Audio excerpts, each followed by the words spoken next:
Welcome, everyone. I'm excited to be here with you. We're here to talk about macroeconomics. At the end of this talk, my hope is that you'll have a greater love for the economy. My name is Bruce Kerber. I'm the author and originator of the Divine Economy Models and the Divine Economy Theory. I'm an economist in the classical liberalism tradition. Today, we're going to consider the following statement on a screen share. There's nothing wrong with the disutility of labor. In fact, the disutility of labor is actually a motive force. It inspires alertness to choices and alternatives. Indeed, disutility of labor underlies entrepreneurship, and it also underlies capital. Today's example is about the disutility of labor. Ursula grew up feeling the weight of expectations, the sharp sting of misunderstanding. Her mother, overwhelmed by the loss of Ursula's father and the burden of survival, demanded strict adherence to tradition. Tasks had to be done a certain way, the right way, her way. But Ursula, even as a child, saw the world differently. Efficiency wasn't carelessness, it was freedom.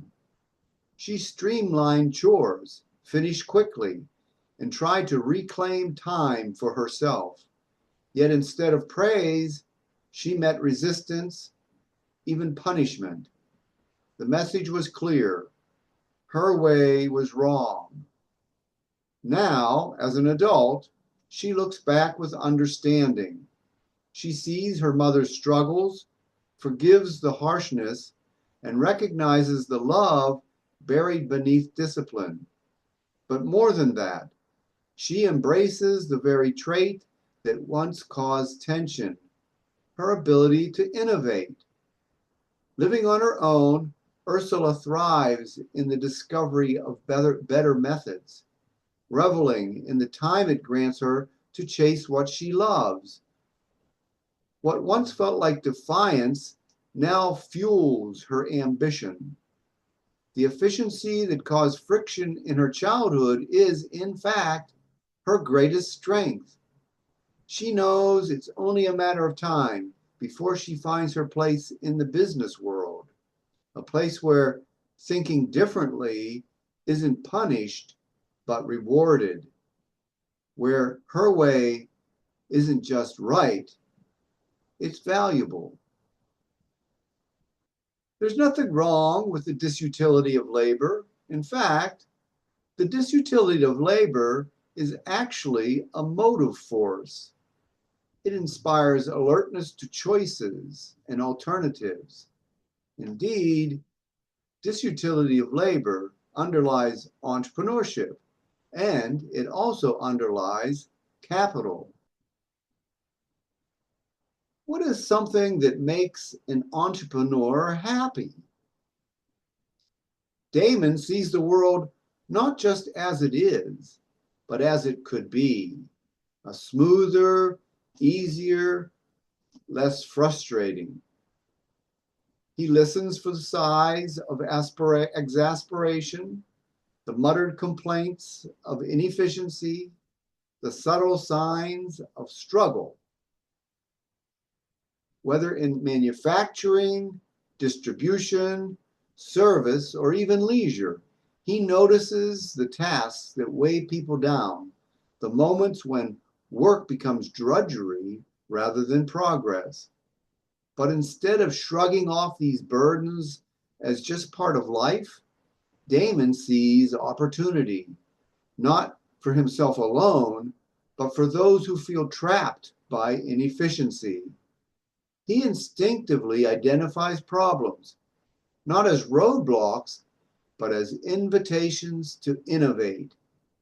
With an empathetic eye, he pieces together solutions, seeking the resources to turn frustration into relief.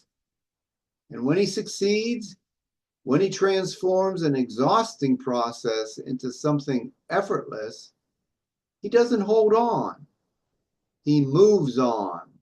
Damon is not in it for control or permanence.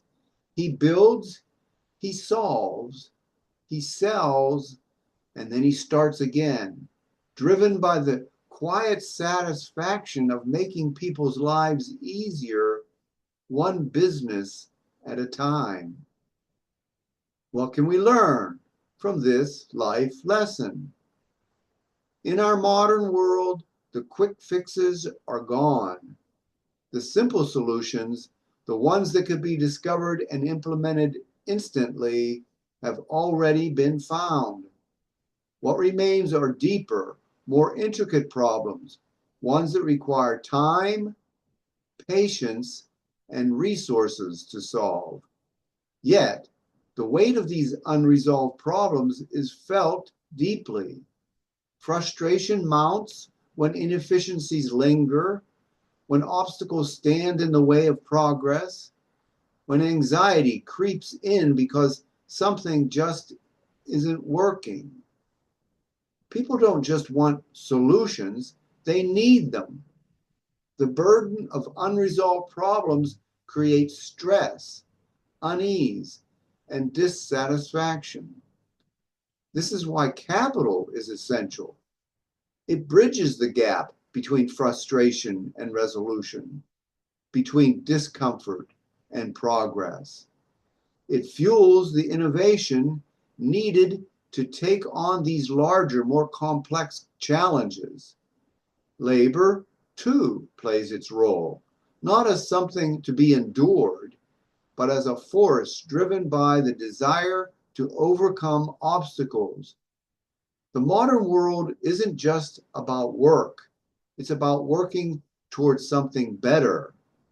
Every frustration, every inefficiency is a call to action, a challenge to build, invest, create solutions that will shape the future. I hope that you'll subscribe to this YouTube channel. I'll see you next time.